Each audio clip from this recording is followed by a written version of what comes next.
Hey there, Vibe families. Welcome to the Resonate Fremont Vibe Families Facebook page. I'm Ryan, and I'm so glad you're watching this video. We put these out every week, and these are just to give you a heads up on what's happening in Vibe, what's happening next week, and especially the subjects that we're going to be covering in Vibe. It's so important that what happens on Sunday is in line with what happens at home. We want the messaging to be the same. We want to make sure we're on the same page, and it gives you a great chance to talk about some of these things with the kids ahead of time. This week is going to be fun. There's a lot going on. First of all, we are going to be extending the auditions for the Christmas musical for this Sunday. Some people missed it last week. We didn't get emails out. Some people are on vacation, so they still want to audition. I encourage your kids to do that. On Christmas Eve, this is going to be such a fun time, and our kids are going to be communicating the gospel in a unique musical play kind of format that I think is going to be it's not just going to be cute, it's going to be impacting, it's going to be really artistic, it's going to be super fun. I encourage you guys to push your kids, get them to sign up for this thing, get them to audition. It's going to be a blast. So again, the auditions will be this Sunday, during second service and into third service, so don't miss out on that. Also worth note on that is that the rehearsals are also going to be during that time from here until Christmas, every Sunday. And one thing I wanted to mention is to make sure that if your child is in the musical and is going to the rehearsals on Sundays, try please to bring them to first service in Vibe or hang out for third service. We want to make sure your kids are still being discipled through this period. If it's possible to do both, we want to do that, but we really want to avoid sacrificing their mentoring and discipleship for the musical. We want to do both. Okay, next on the list, this Sunday is our pumpkin party. Now we're telling people we don't celebrate Halloween specifically, but we do enjoy eating pizza. We like dressing in weird costumes. We like decorating and carving pumpkins, and we like playing games. So we're going to do all four of those things together this coming Sunday after church at the church office from 5 to 8 p.m. If you look down below me, there's probably maybe one or two posts down. There's a pumpkin party invite. Just go ahead on there and let me know you're coming so we can estimate on food and all that. And I'm telling everybody to, bring your own pumpkins, bring your own tools if you can, because we don't have tons of them here. We'll also have decorating supplies. But most importantly, this is a great opportunity to bring friends.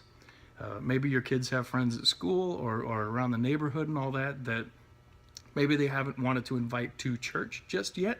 But this is a good chance to get them in the community, to meet some new people, and to maybe have some relationships begin to be built. So for this Sunday, we are going to be talking about a cool story in the New Testament where when Jesus is 12 years old, his parents take him to Jerusalem, and they do their thing there, and his parents leave, but Jesus stays behind for 3 days. That's a long time. When they go back to Jerusalem, they find him sitting with people in the temple. They find him asking questions. They find him giving answers also. And his mom asks him, "Jesus, we were looking everywhere for you. What are you doing?" And he says, "Mom, don't you know I need to be in my Father's house?" Now, this is an incredible story, and there's a lot of truth that we can pull out of this. And as always, we're looking for these big nuggets that we can see into God's mind. We can look at his character. And also, we want to apply this to ourselves. What does this mean for me? What does this mean for a first grader, second grader? And the truth is rich here. First of all, we see again that Christ was intimately involved in God's plan for salvation. He knew who he was. He knew that this was his Father's house, and he knew what his purpose for living was. And that is such a great confirmation of all these prophecies, all these promises, all these things that God said about how he would redeem his people, that Jesus was intimately involved in that plan. And we can see that even when he was a young boy.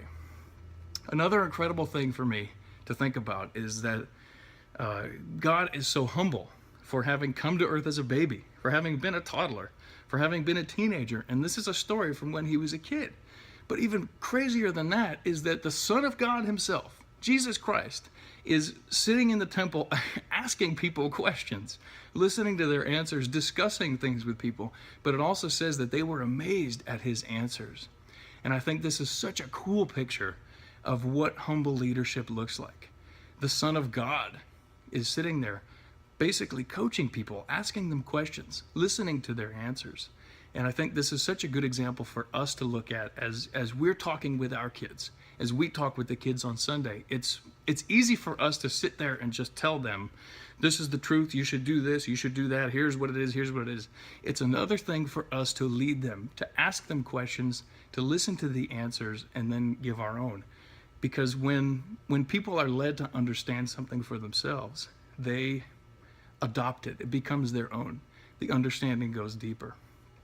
And that's such an amazing example of servant leadership that Christ set forward to us. And beyond that, when we're talking about from the perspective of a second grader or a third grader, this removes God from that position in their mind of being like this old angry gray-haired guy with lightning bolts in the clouds throwing lightning bolts at us. It takes that perspective away, and it brings it like, wow, Jesus was a kid just like me. When they picture who they're praying to, they can imagine praying to a friend, a kid. This guy was alive. He walked the earth. Not only did he make me, but he was also one of us. And that makes him so much more relatable. And I can't wait to see this truth fall on top of your kids this week. And I encourage you to talk about this ahead of time. Bring these points up. And I just can't wait to see your kids on Sunday. I love you all. Thanks for watching a long message today. I'll see you Sunday.